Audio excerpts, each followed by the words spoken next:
A very good morning to everyone. I am Anuj Tomar and I welcome you on this online platform. Dear students, we are continuing the chapter, the third level.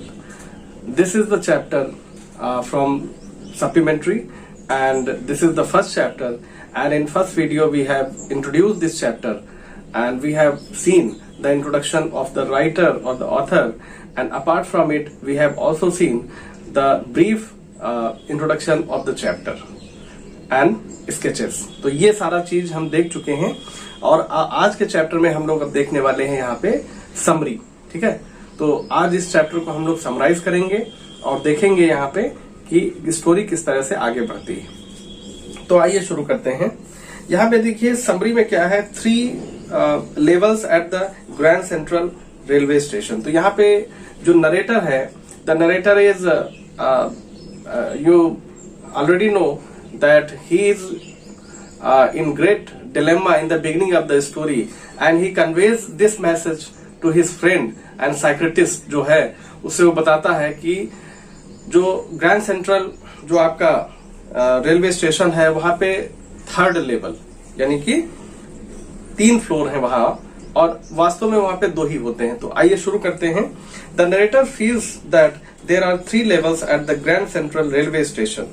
In reality, there are only 2. According to the protagonist or the hero of the play, he tries to express his inner feelings to his friend and psychiatrist that the Grand Central Railway Station has 3 different levels. तो यहाँ पे, और जबकि वास्तव में 2 ही होते हैं। He has discussed this with his psychiatrist friend Sam Vanern. Sam Vanern से ये डिस्कशन वो करते हैं जो हम मेन हमारे कैरेक्टर में जो आपके चार्ली। तो वो Sam feels that the narrator's experience is walking dream wish fulfilment. Walking dream का मतलब है कि एक कोई कल्पना, या आप ये कह लीजिए कि वो नहीं मानते हैं कि यहाँ पे 3 लेवल हैं। वो केवल एक फैचुएशन जिसको आप कहते हैं, एक फॉल्स इमेजिनेशन, वो जो साइकियाट्रिस्ट है वो ये मानता है। The psychiatrist says that he the narrator is unhappy and the modern man is engulfed in insecurities and fears, so man wants an escape from his stress life.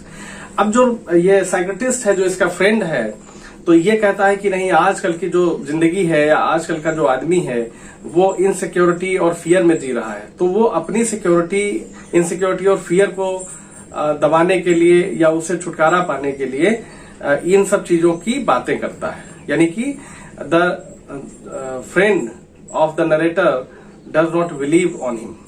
ठीक है, अब देखते हैं narrator's hobby of stamp collection a refuge. तो इसमें देखिए the narrator's psychiatrist friend says that the narrator's hobby of stamp collection is a temporary refuge from reality. और जो स्टैम्प कलेक्शन की जो आदत होती है चार्ली की, यानी कि चार्ली जो है वो आपका है नरेटर और उसकी आदत है स्टैम्प कलेक्शन की, तो उस पे भी वो ब्लेम लगाता है कि ये आदत आपकी इसलिए पड़ी है क्योंकि आपको रियलिटी से भागना है। यानी कि जो रियलिटी है, जो सफरिंग्स हैं, जो पेन है, उनसे आपको भागना है, दूर भागना चाह रहे हैं, इसलिए आप ये कर रहे हैं। Hobby of stamp collection is a temporary refuge from reality. The narrator does not agree with this interpretation. लेकिन जो नरेटर है वो बिल्कुल भी एग्री नहीं करता। वो कहता है कि हमारे दादाजी जो है स्टैम्प कलेक्शन करते थे और मेरी भी यही आदत पड़ गई है। तो इस तरह से जो नरेटर है वो रिफ्यूज कर देता है अपने फ्रेंड की बात को। The narrator does not agree with this interpretation. He argues that his grandfather lived in nice and peaceful times, and if this was the case, his grandfather did not need to run away from reality. अगर ऐसा होता तो दादाजी उसके जो है stamp collection करते थे और वो भी रियलिटी से भाग जाते। अगर ऐसा कुछ है, ऐसा कुछ भी नहीं है, वो रिफ्यूज कर देता है। Still his grandfather pursued philanthropically the collection of study of postage. आप कह रहे हैं कि हमारे दादाजी आज भी जो है वो कलेक्शन, आप जो स्टैम्प है वो उस पे इंटरेस्ट रखते हैं या वो करते हैं। ठीक है, तो इस तरह से ये कहानी आगे बढ़ती है। फिर देखिए Charlie reaches the third level. अब चार्ली जो है वो थर्ड लेवल पे पहुंचता है। अब देखिए क्या होता है। One summer night Charlie worked late at the office.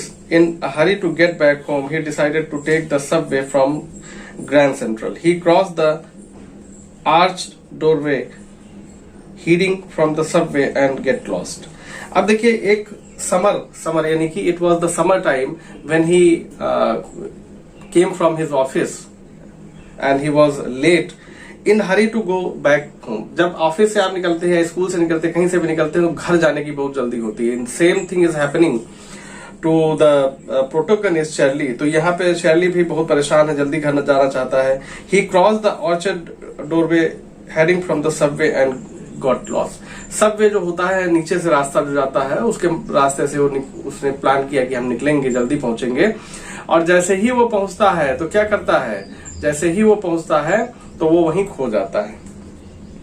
The narrator strongly feels that the Grand Central grows like a tree and pushes out new corridor and stairs like roots. और Grand Central के बारे में उसका जो perception है वो एक पेड़ की तरह वो मानता है कि the third level when he reaches Grand Central station third level he finds there that the things are changing. क्या बदलाव हो रहा है, बहुत सारे बदलाव हो गए इसमें। देखिए वो जो थर्ड लेवल है वो एक पेड़ की तरह है जिसमें कॉरिडोर बन रहे हैं, स्टेयर्स बन रहे हैं।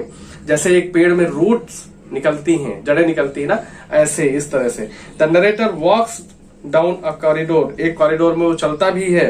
ही finds nobody but hears empty sound, वो किसी को वहां नहीं पाता है और केवल इम्पटी साउंड पाता है of his own foot step, अपने ही जो जूतों के जो मतलब एक साउंड, जब आप पहन के जूते चलते हैं ना तो एक साउंड होता है, वो पाता है।